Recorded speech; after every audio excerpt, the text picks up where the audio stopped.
Now, let's begin.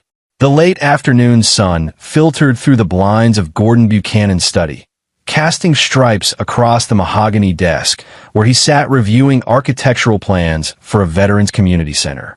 At 62, retirement had been kind to him, quieter than his 38 years in the Army, but purposeful. The 4 stars he'd once worn seemed like relics from another lifetime, locked away in a display case his late wife Evelyn had commissioned before the cancer took her 3 years ago. His phone shattered the silence. The screen showed St. Michael's Hospital. "Mr. Buchanan? This is Dr. Patel from St. Michael's Emergency. Your son Cody was admitted an hour ago. You should come immediately." Gordon's hands remained steady as he grabbed his keys, but his mind raced through possibilities. Cody was 24, healthy, worked as a software engineer for a civilian defense contractor. Car accident? Random violence? The 15-minute drive took 9. The emergency room smelled of antiseptic and fear. Gordon found his son in a curtained bay, face swollen purple and black, left arm in a sling, bandages across his ribs. Cody's eyes, Evelyn's eyes, locked onto his father's, and Gordon saw something worse than pain. He saw humiliation and rage. "Dad," Cody's voice cracked. It wasn't random. Gordon pulled a chair close, keeping his voice level. "Tell me." The story came out in fragments. 3 days ago, 2 soldiers in uniform had appeared at Cody's apartment. They'd shown military IDs, genuine ones, and said General Willard Steele wanted to meet regarding a classified project. Cody had assumed it was legitimate consultation work through his company. They drove me to Fort Harrison, took me to some building in the back of the base. Looked like it hadn't been used in years. Cody winced, shifting position. General Steele was there. He said my security clearance and software skills made me perfect for a program he was running. Deep learning systems, autonomous warfare applications. Completely off books. You said no. Gordon knew his son. I said I needed to run it through my company's legal department. He laughed. Cody's good hand clenched the bed rail. Said I didn't understand. That my father's service meant I had a patriotic duty. That America needed people like me to keep her safe from enemies who don't play by rules. When I stood to leave, his men blocked the door. Gordon felt ice crystallize in his chest. The same cold calculation that had made him successful in Afghanistan and Iraq. The same focus that had earned him 4 stars. What did Steele say? He said, "Your generation thinks freedom means choice. It doesn't. You are government property by birth, son. Your father understood that." Then he nodded to the colonel with him. "Henderson, I think," and they beat me. Professional. Careful. Nothing that would show through clothes. Cody's eyes glistened. When I was on the floor, Steele crouched down and said, "You have 48 hours to report back. If you don't, we'll make this official. Wartime recruitment powers are broad, and accidents happen to people who resist service." When was this? Yesterday afternoon. I went home, tried to think. This morning, Henderson showed up at my apartment. Said time was up. I tried to run. They caught me in the parking garage. Cody's voice dropped to a whisper. "Dad, I don't know what to do. If I go to the police, it's my word against the generals. If I hide, they'll find me." Steele said you'd understand, that you knew what real service meant. Gordon stood slowly, joints protesting, mind already 3 moves ahead. Willard Steele. He'd known that name would resurface eventually. You didn't bury a rattlesnake without it eventually digging its way out. Tell me everything you remember about the building, the people, what Steele said about his program. Cody talked for 20 minutes.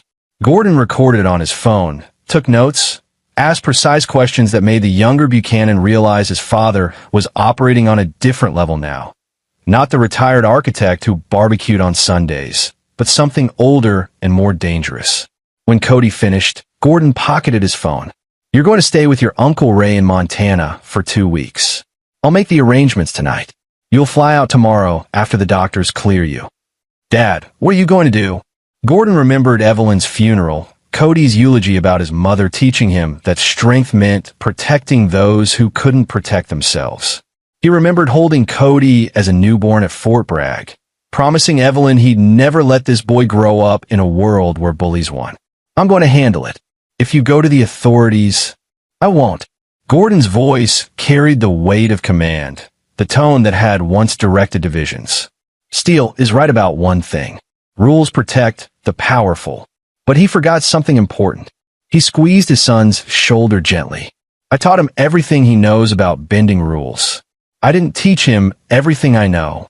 That night, Gordon sat in his study with a bottle of bourbon he'd been saving and a locked footlocker he hadn't opened in 5 years. Inside were artifacts from another life. Medals, commendations, photographs, and a leather journal Evelyn had encouraged him to keep during deployments. He opened in March 2003. Captain Willard Steele showed promise today during tactical exercises. Sharp mind, aggressive tactics, willing to take risks others won't. Reminds me of myself at that age, for better and worse. Major Chin expressed concerns about Steele's attitude toward ROE. We'll monitor. Gordon flipped forward. July 2007. Promoted Steele to Major against Chin's recommendation. His results in Fallujah speak for themselves. 15 high-value targets eliminated, minimal friendly casualties. But his methods trouble me. He told Lieutenant Morrison that enemy civilians is redundant in insurgent territory. Had to officially reprimand him. He apologized, but his eyes were empty. Evelyn asked me last night if I'm creating a monster. I told her I'm creating a weapon. She asked what happens when weapons decide who their enemies are. Gordon poured 2 fingers of bourbon, studied a photograph from 2009. 50 officers at a Baghdad forward operating base, celebrating the promotion of then Lieutenant Colonel Steele to full colonel. Gordon stood beside him, 2 stars on his shoulders, hand on Steele's back. They looked like father and son. November 2012. Steele crossed the line. Interrogation of suspected Taliban financier in Kandahar went beyond enhanced techniques. Subject died. JAG wanted criminal charges. I made a deal. Steele accepts demotion to lieutenant colonel, takes early retirement, avoids court-martial. He looked at me like I'd betrayed him. Said, "You taught me to win at any cost. Now you're punishing me for winning." I told him there's a difference between victory and cruelty. He said, "Not in war, General. You just don't have the stomach anymore." The truth that haunts me, I did teach him. Every shortcut I took, every time I prioritized mission over morality, every time I looked away from questionable tactics because they got results, he was watching, learning. The difference is I eventually found the bottom. Steele never believed a bottom exists. Gordon closed the journal, but the story hadn't ended there. 2 years after Steele's forced retirement, Gordon had heard rumors. Steele had connections in Congress, friends in the intelligence community who valued results over ethics. In 2015, Steele was back in uniform, reinstated with full rank of colonel. By 2018, he'd made brigadier general. By 2022, major general. 2 stars, running specialized programs at Fort Harrison. Gordon had watched from retirement, told himself it wasn't his problem anymore. Steele had powerful backers now, and Gordon was just an old man growing roses and attending veteran fundraisers. Let younger officers handle the Willard Steeles of the world. Then Steele put his hands on Cody. Gordon opened his laptop, logged into forums he still had access to, private networks where retired officers traded information and favors. He posted carefully worded inquiries about Fort Harrison, about unusual recruitment, about General Steele's current operations. The first response came within an hour. Marvin Mejia, Gordon's former command sergeant major, now running a private investigation firm in Virginia. "General, good to hear from you. Bad news about your target. Been hearing things. 3 potential sources. Can meet in person. Same place as always?" Gordon typed his reply. "Tomorrow. 0800. More responses filtered in through the night. A JAG officer mentioned off-record that Fort Harrison had seen unusual activity, civilian consultants disappearing from records, budget discrepancies, special access programs with no oversight. A retired logistics colonel said his nephew, a programmer, had been approached by Steele's people and threatened when he refused. The kid was too scared to file a complaint. By 3 in the morning, Gordon had 12 similar stories. A pattern emerged. Steele was recruiting civilians with specialized technical skills, programmers, engineers, communications experts, and forcing them into a classified program. Those who cooperated disappeared into Fort Harrison for weeks, then emerged with NDAs and hefty payments. Those who refused faced intimidation, violence, or worse. One message made Gordon's blood run cold. From a retired Navy psychiatrist, General Buchanan, I remember your leadership fondly. Regarding General Steele, I was contracted last year to provide psychological evaluations for a program at Fort Harrison. I was given no context, just asked to assess stress tolerance and moral flexibility in candidates. The testing protocols were concerning. When I questioned the purpose, I was told it was classified. When I refused to continue, my contract was terminated and I received a visit from military police warning me about discussing classified information. I saw 16 subjects during my 3 months. They all had the same look, brilliant minds who'd been broken and reassembled into something compliant. I don't know what Steele is building, but it's not serving America. Gordon closed the laptop as dawn broke. He'd spent 38 years learning to read situations, identify threats, and execute solutions. The picture was clear. Willard Steele had created a private fiefdom inside Fort Harrison, running an illegal program that impressed his political backers while terrorizing civilians into compliance. He'd learned from the best how to operate in shadows, how to make his crimes look like patriotism. But Gordon had also taught Steele's weaknesses. The man's ego required recognition. He needed subordinates who feared him, superiors who praised him, and enemies who acknowledged his superiority. That need for validation, for others to witness his power, was the crack in his armor. Gordon went to his bedroom, opened a closet, and pulled out a hanging bag he'd kept pristine for formal occasions. Inside was his dress uniform, Army service blues, perfectly pressed, for silver stars gleaming on each shoulder. He hadn't worn it since Evelyn's funeral, when he'd buried his wife with full military honors and retired the next month. He laid the uniform on his bed, ran his fingers over the combat ribbons, the badges, the insignia that represented a lifetime of service. Evelyn's voice echoed in memory. You're not the weapon, Gordon. You're the man who decides when and why weapons get used. Don't ever forget which one matters more. His phone buzzed. Cody, from the hospital. Uncle Ray's expecting me. Flight's at noon. Dad, please don't do anything that'll get you hurt. He's not worth it. Gordon typed back. He's not. You are. Trust me. He showered, shaved, and began the precise ritual of dressing in his uniform. A ritual he'd performed 1,000 times, each motion automatic. But this time felt different. This time, he wasn't dressing for ceremony or duty. He was dressing for war. At 0800, Gordon walked into a diner in Arlington. Marvin Mejia sat in a back booth, 60 years old, but still carrying himself like the sergeant major who'd saved Gordon's life in Mosul. They'd served together for 15 years before Marvin retired to start his investigation firm. Marvin stood, shook Gordon's hand with a grip that could crush stone. Sir, it's been too long. Marvin, thank you for meeting. They ordered coffee. Gordon laid out everything. Cody's beating, the recruitment attempt, the pattern of abuse. Marvin listened without interrupting, a skill that made him exceptional at intelligence gathering. When Gordon finished, Marvin pulled out a tablet. I've been tracking Steele for 6 months on another matter. Tech CEO in Seattle hired me when his daughter disappeared for 3 weeks, came back changed. She'd signed an NDA, wouldn't talk, but she gave me enough to connect it to Fort Harrison and Steele. He showed Gordon photographs, documents, testimony from victims' families. The evidence was damning, but legally useless.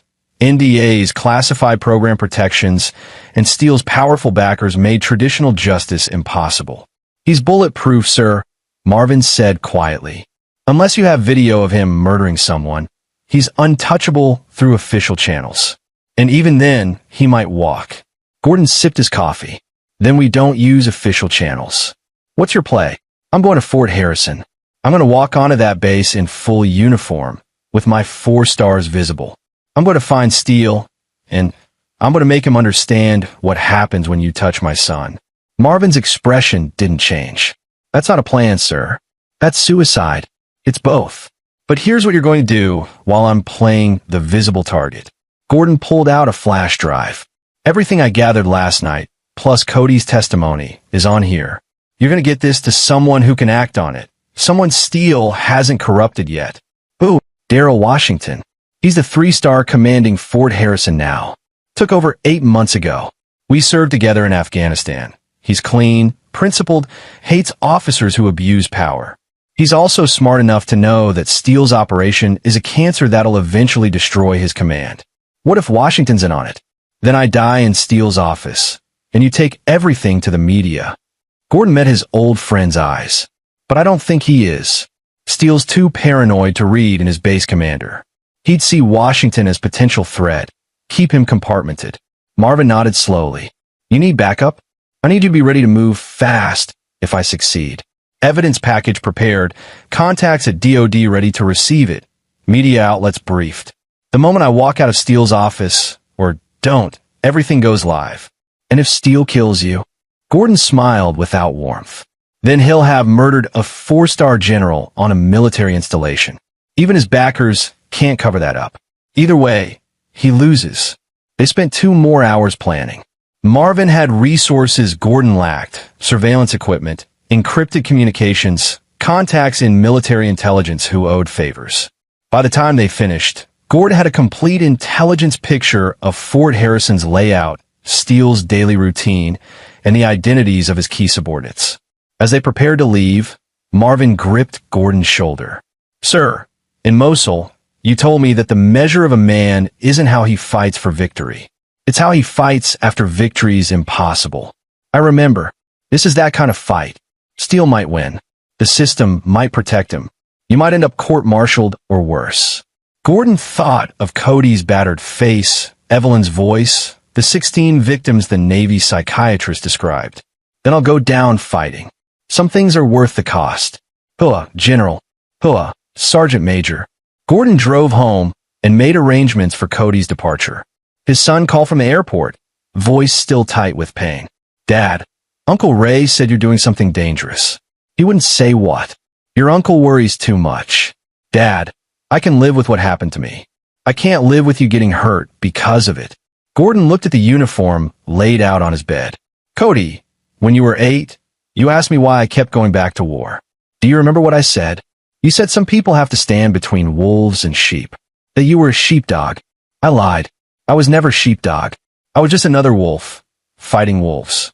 The difference was I fought for something larger than myself. Gordon's voice softened. You're what I fought for. Every deployment, every mission, every hard decision. It was so you could grow up in a world where you could choose to be something better than me. Steele took that choice from you. I'm taking it back. Silence. Then, come back safe. I'll do my best. After Cody hung up, Gordon finished dressing. He pinned each decoration carefully, checked his appearance in the mirror. The man staring back looked older than he remembered, gray hair and lines that hadn't been there a decade ago. But the eyes were the same, the eyes of someone who'd seen the worst humans could do and decided to fight anyway.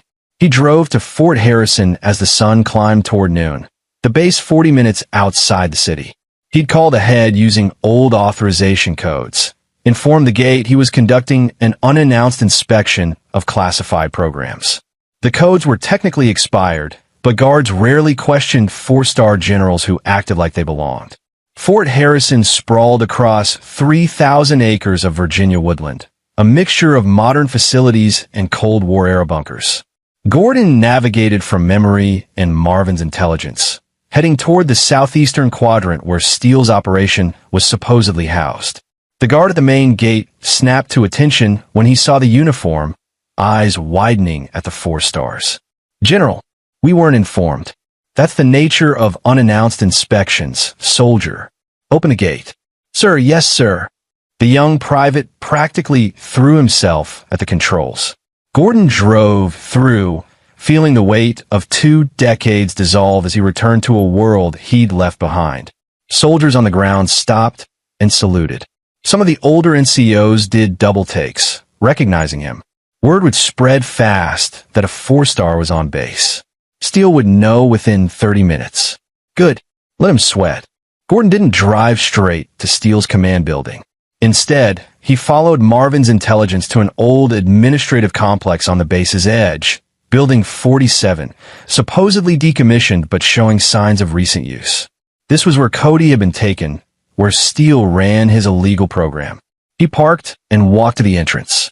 A keypad lock barred the door, but Gordon had anticipated this. He pulled out a device Marvin had provided, a military-grade code breaker disguised as a smartphone. 30 seconds later, the lock clicked open. The interior was nothing like a decommissioned building. Fresh paint, modern lighting, new computer equipment. Gordon moved through the halls, taking photos with his phone. 6 offices, each with workstations set up for technical work. A common area with whiteboards covered in programming code and system architecture diagrams. A conference room with photographs of various civilians, the recruits. Gordon studied the photos. 16 faces, matching the Navy psychiatrist count. All young, brilliant looking. All with that same haunted expression in their eyes. He photographed everything, sent the images to Marvin's encrypted server. In the building's rear, he found something worse. A medical station with restraints on the examination table. 4 stands, locked cabinets of pharmaceuticals. The setup was too sophisticated for basic first aid. This was where Steele processed his recruits, breaking them down psychologically, perhaps chemically, rebuilding them into compliant tools. Gordon's jaw tightened. This wasn't just illegal recruitment. This was systematic abuse bordering on human experimentation. "Can I help you, General?" Gordon turned. A colonel stood in the doorway, tall, athletic, late 30s, eyes cold and evaluating. The nameplate read Henderson, Cody's attacker. "Colonel," Gordon's voice carried Arctic chill. "This is a restricted area. What's your authorization for being here?" Henderson's expression flickered with confusion. Officers didn't challenge other officers on their own base without cause. "I'm assigned to General Steele's Special Programs Unit, sir. I have clearance for all facilities in this sector. Show me your authorization papers." "Sir, I don't have them with me." "Then you're trespassing in a classified facility, Colonel. I'm conducting an unannounced security audit. You just failed it." Gordon stepped closer, reading Henderson's micro-expressions. The man wasn't used to being challenged, wasn't expecting resistance. "What's the purpose of this medical station?" "That's classified, General. I have 6 levels of security clearance above yours, Colonel. Either explain this facility's purpose, or I'll assume you're running an unauthorized operation and recommend your immediate court-martial." Henderson's hand moved subtly toward his sidearm. Gordon noticed, didn't react visibly, but shifted his weight into a defensive stance, muscle memory from decades of combat training. "Sir, with respect, I need to contact General Steele before discussing program specifics." "Do that. Tell him General Gordon Buchanan is here. Tell him I'm inspecting every inch of his operation. And tell him that if he's smart, he'll meet me in his office in the next 20 minutes. Gordon's voice dropped to something dangerous. "And Colonel, the young man you and your general beat yesterday? That was my son." Henderson's face went white. "Sir, I was following orders." Following orders stopped being an excuse at Nuremberg. You're a colonel in the United States Army. You should know better than to torture civilians on American soil. Gordon leaned in, voice low enough that only Henderson could hear. "You're going to have a choice soon, Colonel. You can go down with Steele, or you can testify against him. Think very carefully about which option serves your future better." He walked past Henderson, back toward his car. Behind him, he heard the colonel frantically making phone calls. Gordon drove to the base's administration complex, a modern 3-story structure housing command offices. More soldiers saluted as he entered. A young captain at the reception desk jumped to attention. "General Buchanan, sir. We weren't expecting. I need to see General Washington immediately." "Sir, General Washington is in a conference." Then interrupted. "Tell him it's urgent and classified." The captain hesitated, then picked up a phone. 2 minutes later, Gordon was escorted to a 3rd-floor office. Darrell Washington stood behind his desk, 3 stars gleaming, confusion and concern warring on his face. He was 54, graying at the temples, with the careful posture of an officer who'd learned early that every action was scrutinized. "Gordon? What the hell are you doing here in uniform?" "Close the door, Darrell," Washington did, then gestured to a chair. Gordon remained standing. I'm here because your base has a cancer, and it's time to cut it out. For the next 15 minutes, Gordon laid out everything. Cody's attack, Steele's illegal program, the evidence Marvin had gathered. He showed Washington photographs from Building 47, testimonies from victims' families, documentation of the pattern of abuse. Washington's expression grew darker with each revelation. When Gordon finished, the three-star sat heavily in his chair. Jesus Christ. I knew Steele was running classified programs, but I assumed they were legitimate. He has direct authorization from the Pentagon, Gordon. His operations are compartmented above my clearance level. That authorization is being abused. Steele's not recruiting volunteers. He's press-ganging civilians and torturing them into compliance. That's not a classified program. That's a war crime. Do you have proof that will hold up? I have 16 victims who will testify if they're guaranteed protection. I have documentation of medical equipment used for psychological conditioning. I have my son's testimony about being beaten by military personnel for refusing recruitment. Gordon leaned forward. And I have you, Daryl. You're the base commander. If you report this to the Inspector General, they'll have to investigate. Steele has friends in Congress. Powerful friends who value his results. I don't care if he's friends with God. He beat my son, and he's been terrorizing civilians. That ends today. Washington was quiet for a long moment. What do you need from me? 48 hours. Don't interfere with what I'm about to do, and be ready to move when I give you the signal. Marvin Mejia will deliver a complete evidence package. You file it with the IG, simultaneously brief your chain of command, and put Steele under arrest before his friends can intervene. What are you about to do? I'm going to visit an old student and remind him about some lessons he forgot. Washington stood. Gordon, Steele is dangerous. He's paranoid, violent, and he has loyal subordinates who will protect him. If you confront him directly. I trained him, Daryl. I know exactly how dangerous he is. That's why I'm the only one who can stop him. Gordon moved toward the door, then paused. When this is over, make sure those 16 victims get proper counseling and protection. And make sure everyone involved in Steele's operation faces justice.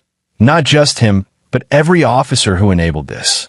Gordon, 48 hours, Daryl. That's all I need. Gordon left Washington's office and walked back to his car. His phone buzzed. Marvin. Package ready. Washington's aide just contacted me to arrange delivery. You sure about this, sir? Gordon typed back. Never been more sure of anything. If I don't check in by 1800, execute Plan B. Hua, General. Give him hell. Gordon drove across the base towards Steele's headquarters, a squat, ugly building that had once housed Cold War intelligence operations. The parking lot was nearly empty. Gordon parked directly in front of the entrance, in a space marked Reserved General Officer. He sat for a moment, gathering himself. This was the point of no return. Once he walked through those doors, one of two things would happen. Either Steele would be destroyed, or Gordon would be. There was no middle ground, no compromise. Men like Steele didn't accept defeat gracefully, and Gordon wasn't built for half measures. He thought of Evelyn, her hand in his during their last conversation before she died. Promise me you'll be careful who you fight, Gordon. Not because you might lose, but because every fight costs you something. Win or lose, you pay the price. I promise, love. And promise me that when you do fight, it'll be for something that matters. Not for pride or duty, but for love. Gordon got out of the car. The afternoon sun glinted off his 4 stars. Soldiers passing by stopped and stared. A major approaching the building froze mid-step, then snapped the sharpest salute Gordon had seen in years. He returned it crisply and walked through the entrance. The interior was institutional, beige walls, fluorescent lighting, the smell of stale coffee and old documents. A sergeant at the reception desk looked up, saw the stars, and nearly fell out of his chair, standing to attention. Sir, can I help you? I'm here to see General Steele. Don't call ahead. I'm expected. The sergeant looked uncertain, but didn't question a 4-star general. Second floor, sir. Office 205. Gordon climbed the stairs, each step measured and deliberate. He passed offices where junior officers worked, and each one fell silent as he walked by. Word was spreading like wildfire. There was a 4-star on base, and he was heading for Steele's office. The hallway on the second floor was quieter. Only 4 offices, and all but one had their doors open and lights off. Office 205 had lights spilling from under the door and voices inside. Steele's and Henderson's. Gordon didn't knock. He gripped the door handle, pushed it open, and stepped inside. Willard Steele sat behind his desk, 2 stars on his shoulders, coffee cup halfway to his lips. He was 52 but looked younger, lean, intense, with the predatory focus of someone who'd never learned to relax. Henderson stood beside him, face still pale from their earlier encounter. Both men froze as Gordon entered. The office was exactly what Gordon expected. Awards and commendations covering the walls, photographs of Steele with politicians and defense contractors, a display case with weapons and flags for various deployments. Everything designed to project power and legitimacy. Gordon closed the door behind him and locked it. The sound of the lock clicking into place was very loud in the sudden silence. Steele set his coffee cup down carefully. "General Buchanan, this is unexpected, is it?" Gordon walked further into the room, hands clasped behind his back in parade rest. "Your colonel just told me about a young man you recruited yesterday. Recruited by beating him half to death and threatening him with imprisonment. Does that sound familiar, Willard?" Steele's expression didn't change, but his eyes sharpened. "I don't know what you've been told, but you're interfering with a classified operation. Whatever personal grievances you have. The young man you beat was my son." Silence. Henderson took a step back. Steele's jaw tightened almost imperceptibly. "I see." Steele leaned back in his chair, fingers steepled. "Gordon, I understand you're upset, but this is larger than family matters. What we're doing here is vital to national security. Your son has skills we need for. Stop talking." Something in Gordon's voice made even Steele pause. Gordon had used that tone perhaps 5 times in his entire career. The voice that preceded extreme violence or life-altering decisions. "You're going to listen very carefully to what I say next, Willard, because your life depends on understanding it completely." Gordon took another step forward. 20 years ago, I was your commanding officer. I taught you everything you know about tactics, strategy, leadership, and operating in moral gray zones. I also tried to teach you restraint, honor, and the difference between necessary evil and unnecessary cruelty. You learned the first lessons. You ignored the second. Gordon, you're retired. You have no authority. I have the authority of 4 stars, 38 years of service, and the fact that I trained most of the officers who will investigate what happens in this room. Gordon's voice remained level, almost conversational. I also have the authority of a father whose son was tortured by a man he once considered a protege. So yes, Willard, I have authority. Steele stood slowly. You can't do anything to me. I have authorization from the highest levels. My programs deliver results. The people I recruit are American citizens being kidnapped and brainwashed by a military officer with delusions of patriotism. Gordon cut him off. You're not running a classified program, Willard. You're running a criminal enterprise. The only question is whether you face justice through military courts or civilian ones. Henderson moved toward the door. Gordon's gaze snapped to him.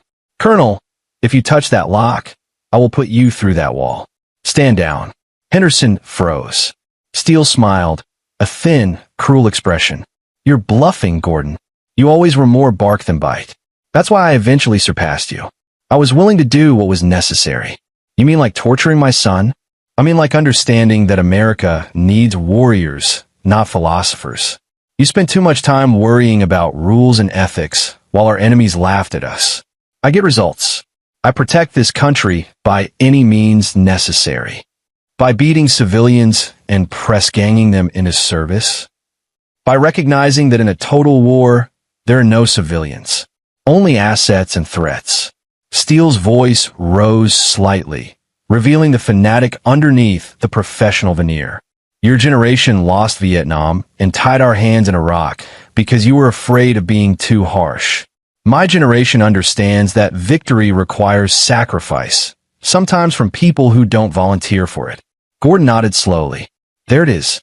The real Willard Steele. Not the patriot. not the visionary. Just another bully who found a flag to hide behind. Steele's face flushed. I am protecting this nation. You're serving yourself. You always have been. Every mission, every operation, every atrocity you justified, it was never about America. It was about proving you were willing to go further than anyone else. That you were harder, colder, more ruthless. Gordon's voice dropped to something dangerous. But here's what you forgot, Willard. Being ruthless doesn't make you strong. It makes you predictable. And predictable men are easy to destroy. Get out of my office. No. Steele glanced at Henderson, who looked torn between loyalty and self-preservation. Colonel, remove this man from the building. Henderson didn't move.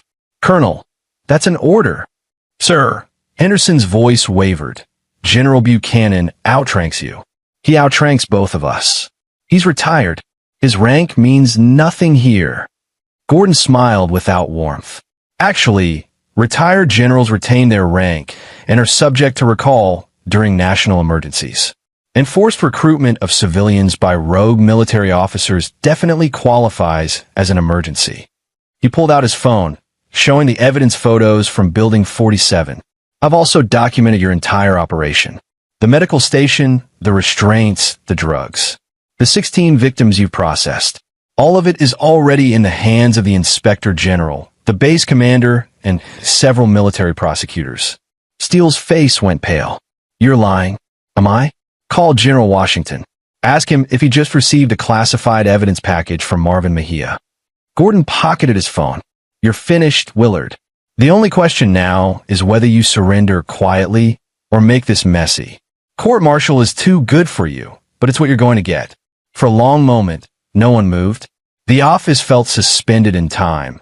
3 men in uniform facing a moment that would define the rest of their lives. Then Steele lunged. His combat training hadn't atrophied despite years behind a desk. He moved fast, going for Gordon's throat with trained efficiency. Henderson shouted something, moving to intervene. But Gordon was faster. He'd spent 38 years in combat zones, most of it in situations where hesitation meant death. His body reacted before conscious thought, deflecting Steele's attack, redirecting momentum, using the younger man's aggression against him. Steele crashed into his own desk. Coffee spilled. Paper scattered. He spun, reaching for the sidearm at his hip. Gordon was already there, hand clamping around Steele's wrist with vice-like pressure. Don't.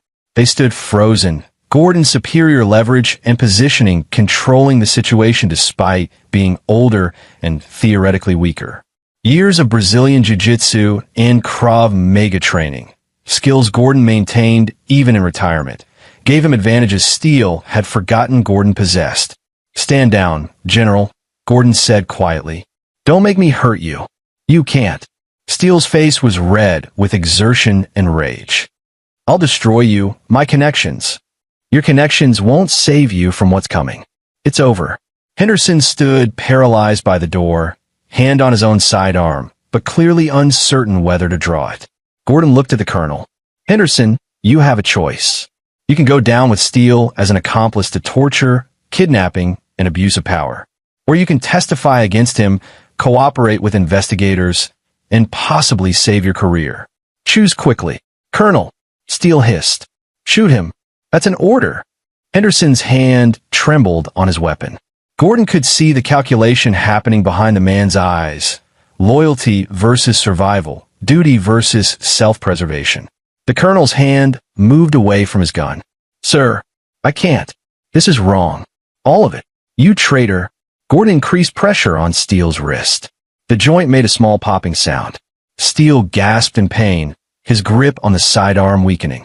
Listen to me very carefully, Willard, Gordon said, his voice cold and precise. In approximately 15 minutes, military police are going to arrive at this building. General Washington is filing charges against you right now. The evidence package includes testimony from 16 victims, photographs of your operation, and documentation of every law you've broken. Your political friends will abandon you the moment this becomes public because they can't afford association with someone who tortured American citizens on American soil. You don't understand what we're building here, the future of warfare. I understand perfectly. You're building an empire of fear because it makes you feel powerful. But empires built on fear always collapse. Always.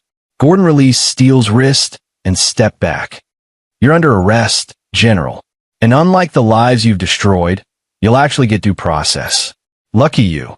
Steele sagged against the desk, cradling his wrist. The fight drained out of him as reality set in. Henderson moved to the door, unlocked it. I'll cooperate with the investigation. Tell them everything. Smart choice, Colonel. Now go wait in the hallway. Send in the first MP you see. Henderson left quickly. Gordon and Steele faced each other across the ruined office. Former mentor and student, separated now by an unbridgeable chasm of choices and consequences. You taught me everything, Steele said bitterly. How is this different from what you did? Because I learned when to stop, Gordon replied. You never did. And that's why you're going to spend the rest of your life in a military prison while I go home to my son. The sound of boots in the hallway announced the arrival of military police. Gordon opened the door to find a team of 6 MPs, led by a captain who looked simultaneously confused and awed at finding 2 generals in this situation. Captain, Gordon said calmly, Major General Steele is under arrest for multiple violations of the UCMJ, including assault on civilians, illegal recruitment practices, and abuse of power. General Washington has filed formal charges. You're to take General Steele into custody immediately. The MP captain glanced at Steele, who stood hollow-eyed behind his desk. Sir, I'll need authorization. You have it. Call General Washington if you need confirmation, but every second you delay is a second General Steele might use to destroy evidence or contact his accomplices. Gordon's voice carried absolute command. Move, Captain. The MPs moved. Within minutes, they had Steele in handcuffs, reading him his rights. The once proud general looked shrunken, diminished, as they led him from his office. Gordon watched them go, feeling no triumph, only tired relief. The fight wasn't over. There would be investigations, hearings, possibly even attempts by Steele's backers to bury the truth. But the first battle was won. His phone buzzed. Marvin, Washington confirms arrest. Evidence package delivered. You good, sir? Gordon typed back. I'm good. Start phase 2. I want every one of Steele's accomplices identified and charged. Already on it. Your son called. Heard what happened. Says he's proud of you. Gordon felt something loosen in his chest. Tell him I'll call tonight. And Marvin? Thank you. Hua, General. Gordon walked out of Steele's building into the late afternoon sun. Soldiers were gathering in clusters, word spreading that something major had happened. Some recognized him, pointed. The story would spread.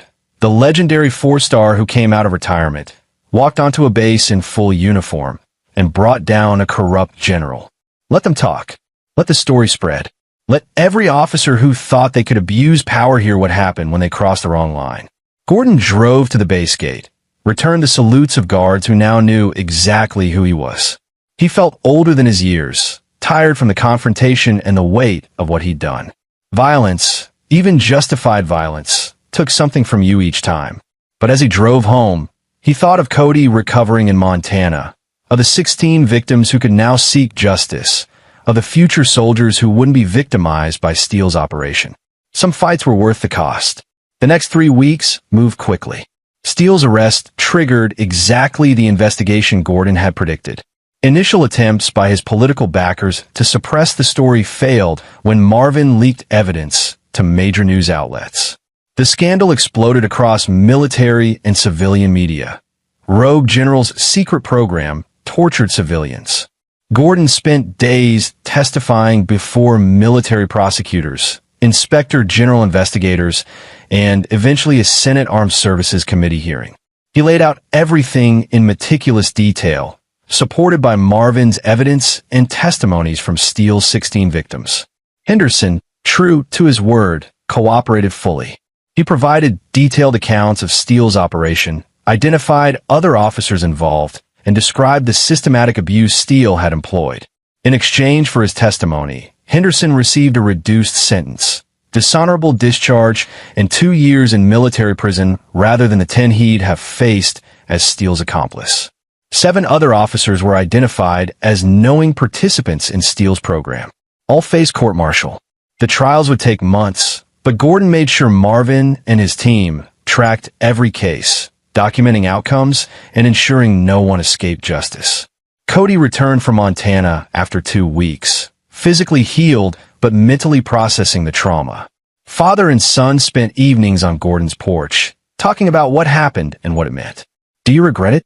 Cody asked one night. "Coming out of retirement? Risking everything?" Gordon considered the question seriously. "I regret that it was necessary. I regret that men like Steele exist. But I don't regret protecting you. That's not something I could ever regret. The news keeps calling you a hero. General Washington said you saved the Army from a massive scandal. I'm not a hero, Cody. I'm just a father who refused to let someone hurt his son." Gordon sipped his bourbon. "The real heroes are those 16 victims who had the courage to testify despite their fear. They're the ones who will make sure this never happens again." What happens to Steele now? Court-martial starts next month. He's facing 15 charges, including multiple counts of assault, kidnapping, abuse of power, and violations of the UCMJ. His lawyers are trying to argue he was running a legitimate classified program, but the evidence against him is overwhelming. Gordon's voice hardened. He'll spend the rest of his life in Fort Leavenworth. No parole, no early release. Military prison for military criminals. Cody was quiet for a moment. "Henderson came to see me yesterday." Gordon turned sharply. "What?" "He showed up at my apartment. No uniform, just a broken man. He apologized.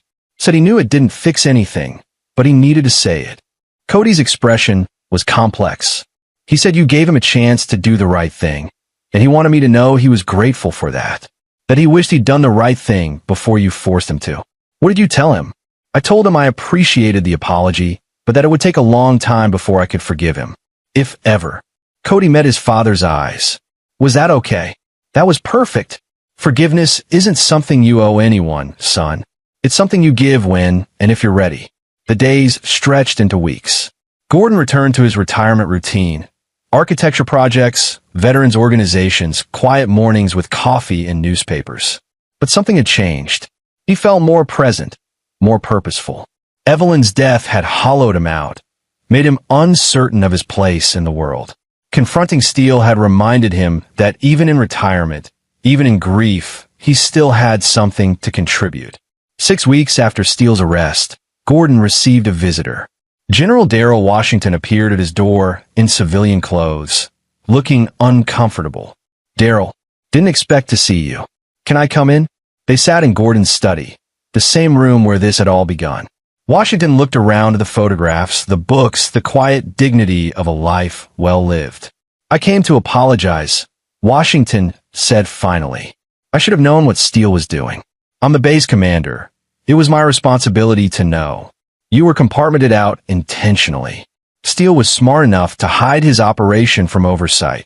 That's not an excuse. 12 separate anomalies in base reports should have triggered my attention. Unusual power consumption in Building 47, irregular personnel movements, missing budget allocations." Washington's jaw tightened. "I was lazy, Gordon. Comfortable in my command. I trusted that classified programs were legitimate because questioning them was harder than accepting them." Gordon poured them both bourbon. "You fixed it when you learned the truth. That's what matters. You fixed it. I just filed paperwork after you did all the hard work." Washington accepted the glass. "The Army's conducting a full review of all classified programs now. They're implementing new oversight protocols to prevent another Steele situation. Your testimony to the Senate convinced them it was necessary." "Good. There's something else." Washington pulled an envelope from his pocket. "The Secretary of the Army wanted me to give you this personally." Gordon opened it. Inside was a letter of commendation and a formal invitation to return to active duty as a special inspector for ethics and oversight in classified programs. He read it twice, then set it aside. "Tell the Secretary I'm honored, but no. I've done my part. Let younger officers handle the future." I told him you'd say that. Washington smiled slightly. "He said to tell you the offer stands permanently if you change your mind." After Washington left, Gordon sat alone in his study. He thought about power about responsibility, about the weight of 4 stars and what they represented. He'd worn that weight for 38 years, and it had cost him marriages, friendships, and pieces of his soul. But when it mattered most, those 4 stars had given him the authority to protect his son. And that made every sacrifice worthwhile. The court-martial of Major General Willard Steele began on a cold Monday in October. Gordon attended every day of the trial, sitting in the gallery where Steele could see him.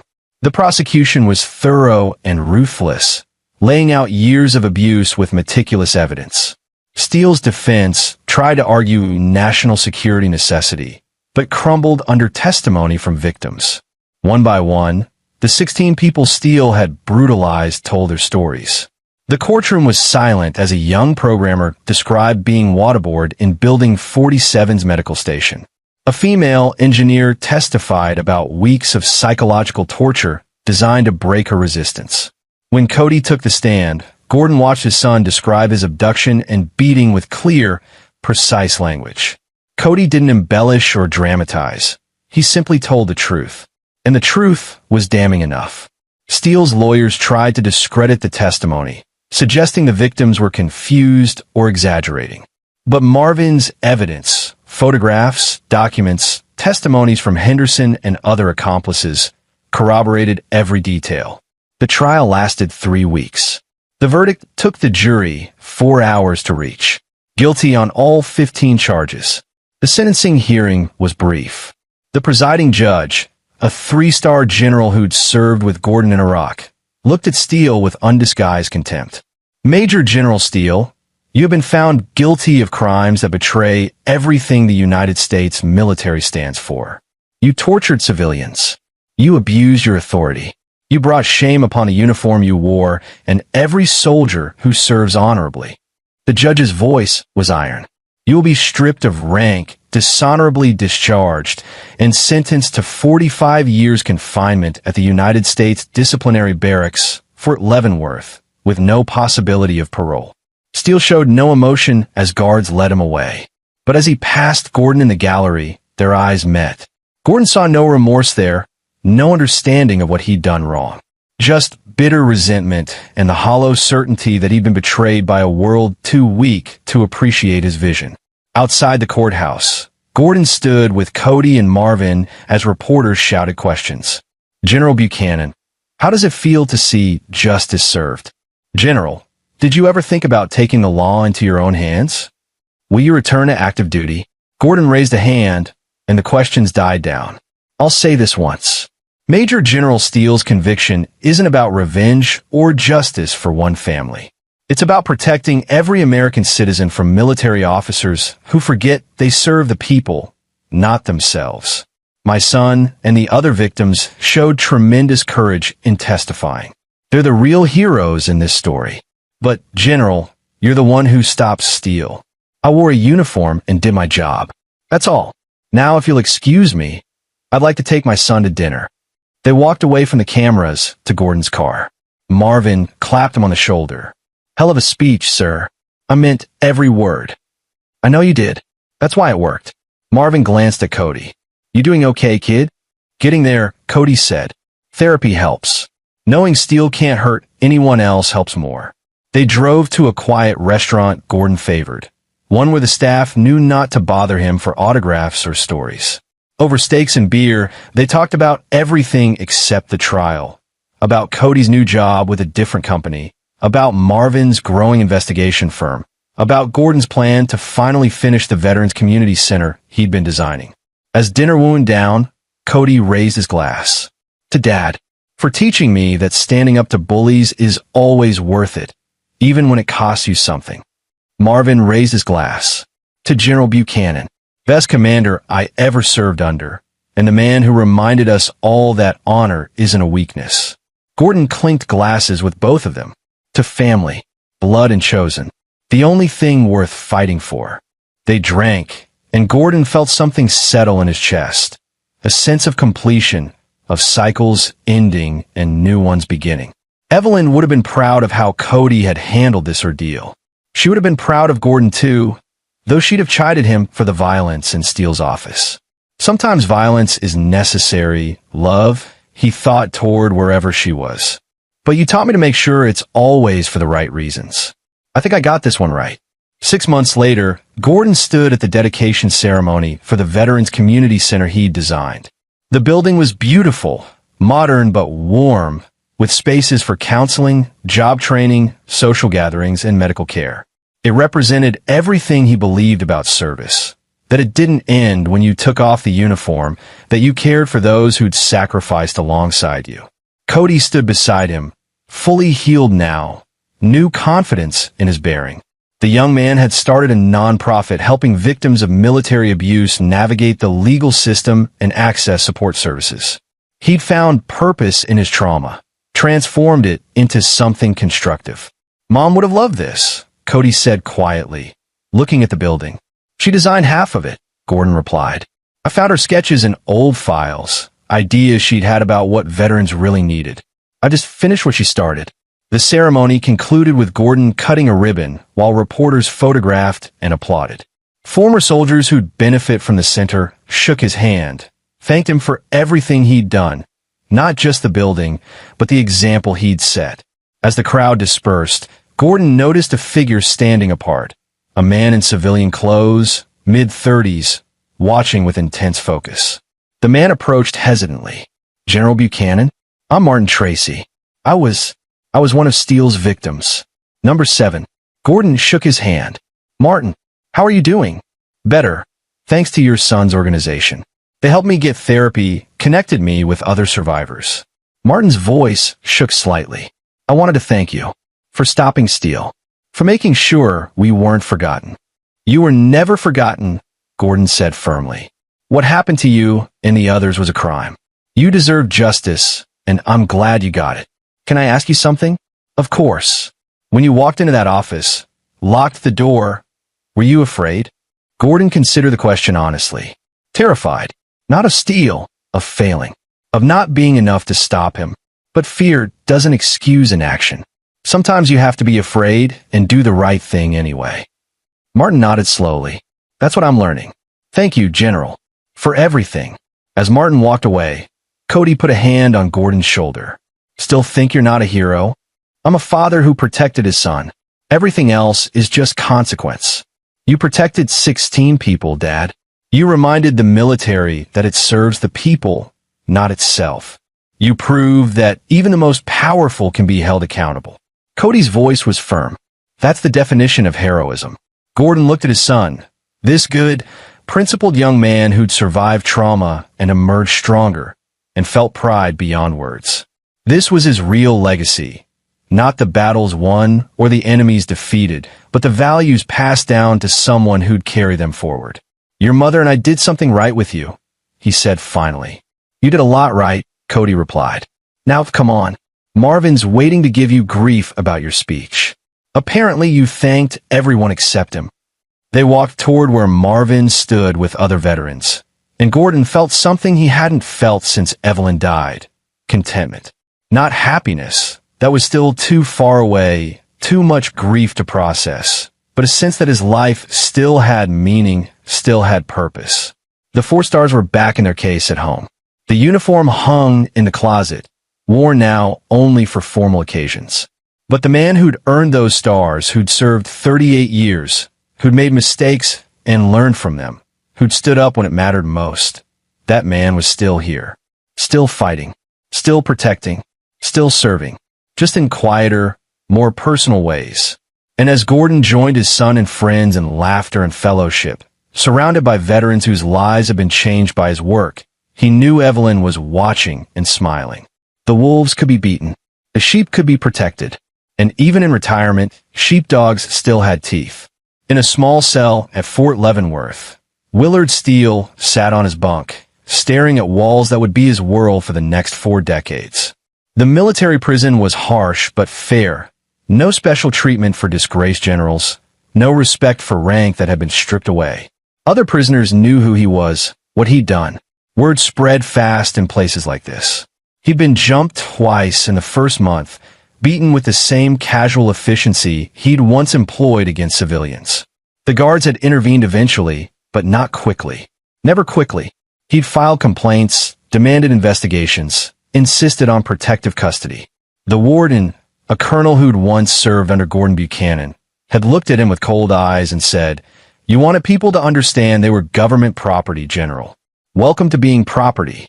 Now Steele lay in the darkness, listening to sounds of the prison at night, and thought about Gordon Buchanan, his former mentor, his former commanding officer, the man who destroyed everything Steele had built. The worst part wasn't the imprisonment or the beatings or the loss of status.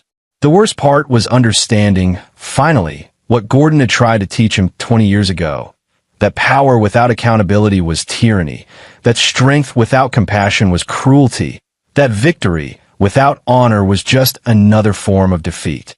Steele had believed he was strong because he was willing to do what others wouldn't.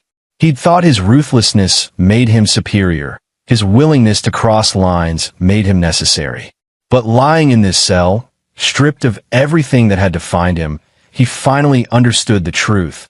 Gordon had always been stronger. Not because he was more ruthless, but because he knew when to stop. Because he served something larger than himself. And now Steele would spend the rest of his life knowing that the student had never surpassed the teacher. He'd only shown how far he could fall. In another cell, miles away in a different facility, Colonel Vince Henderson served his 2-year sentence. But unlike Steele, Henderson spent his time reading philosophy, attending therapy, writing letters of apology to his victims. He'd made a choice in Steele's office, to betray his commanding officer and save his soul. And every day since then, he'd worked to prove that choice wasn't just self-preservation. The other 7 officers convicted in the scandal faced their own reckonings. Some broke under the weight of their guilt. Some justified their actions to the end. But all of them learned the same lesson. That following orders was never an excuse, that authority without ethics was poison, and that eventually, everyone answered for their choices. Back in Virginia, in a modest house filled with photographs and memories, Gordon Buchanan slept peacefully for the first time in years. His son was safe. The guilty had been punished. The innocent had found justice. And tomorrow, he'd wake up and continue building a life worth living. A life defined not by the wars he'd fought, but by the peace he'd helped protect. The 4 stars were retired. The general was done. But the man, the father, the mentor, the guardian, was just beginning the next chapter. And that was enough. This is where our story comes to an end. Share your thoughts in the comments section. Thanks for your precious time. If you enjoyed this story, then please make sure you subscribe to this channel. That would help me a lot. Click on the video you see on the screen, and I will see you there.